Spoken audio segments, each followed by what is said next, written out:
Okay, so we're here at the Chery launch, and immediately this is the one that stands out. Look at those wheels. Good heavens. So, there are obviously going to be two variants in the version of the car. I'm not sure this is one that suits my particular tastes. I'm far more a traditional white guy. But as you see, even in traditional white, you get it with this red trim.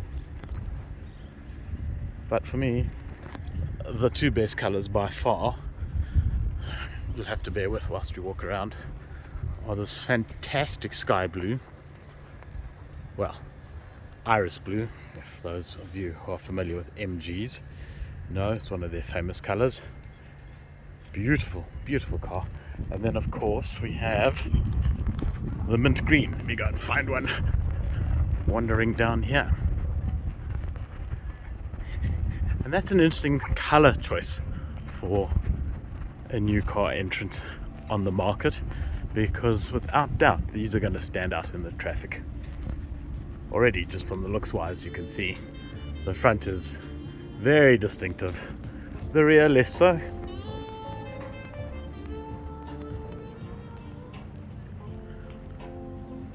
Yeah, the rear kind of leaves me a little cold these days, I must say. They all look pretty much of a muchness, but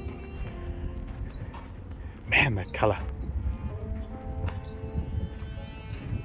gorgeous. That's the one I want. Okay, I'm going to actually climb into this thing because I'm quite curious to see what this high-tech dash looks like. We have music playing. Let's just turn that down. There we go. Oh wow, look at that. How cool is this? So this is the Omoda dash, and as one can see, this is completely integrated, completely digital. Steering column, as one would expect from Chery, or the steering wheel on the end of the steering column, full with knobs and stuff that do things. I'm sure it's got the Hello Chery function, which we all love. This is our route guide for today. Chery is there, and sorry, again? Cancel Chery. Okay, cancelled. And that's just how you put Chery to sleep. And here's the key. Cool looking gear selection knob. We'll find out how it drives a bit later. This is the 1.5 turbo version. I've got quite a lot of seat here on the driver's side, and of course I am electrically seated powered, and we've got wireless charging, and it looks like we've actually got two wireless chargers, which is quite cool. And what I like to see is that Chery have got rid of that high gloss black finish that they use here. This one looks like it's going to be a far harder wearing surface. Nice little touch of the glove compartment here, and it's nice and deep, and it looks like it's got a cool vent, so we can have some nice cool drinks when we're driving in our car. Seats, look at the seats. I think these are fantastic. Pricing on this car is going to be very interesting. Guesses? Ooh, I'm not even going to go there. Let's wait and see, shall we?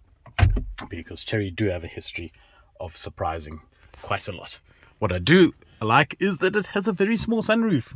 Yay! Not one of these big massive panoramic things, which is cool, but it doesn't have the sunglasses carry case. It does have the big massive Chery typical plastic behemoth on the windshield. That's fine. Initially though, I think this is actually going to be a very comfortable car on the long haul. I'm quite enjoying it already. Okay, of course, let's get into the back seats and see how we are. Now, the driver's seat is actually quite far forward, and I have still got a ton of room here in the front. I've got lots of space between my legs here. We get to see these seats. You know, we've seen this sort of seat design somewhere else before, haven't we? And no prizes for guessing where that is. We have aircon vents at the back, and we have a USB-C, which is quite cool. But overall, the seats in the back are spacious. There's no doubt about it.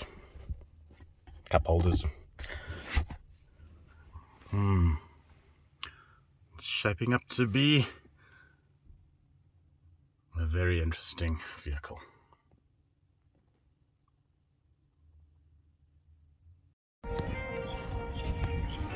Let's just have a quick look at the boot here. 60-40 split, fairly high lip here, and Have we got a full-size spare? I'm just busy having a squiz. No, we don't. We got a Mori biscuit. So yeah, boot space. It is powered. Yay. Never get tired of that. Let's just close this off again. This white has got to be one of the best I've seen. It is absolutely spectacular. The speckle, it's a pearlescent, a proper pearlescent. It's almost like a blue pearlescent in here. It's absolutely fantastic when you get close to it. This is the car I want to color my MGA in and give the purists a heart attack. But wow, it actually is a, from 3/4 back end, it's actually looking a lot better. It's growing on me a bit. I do like that sloped roof coming down to the tail, and it doesn't really seem to compromise headroom in the rear. I didn't notice any issues with my height, 5'10", in the back there. So yeah, I'm starting to get excited, and soon we'll get into this car and drive it, and we'll let you know what we think about it with our first impressions on the road.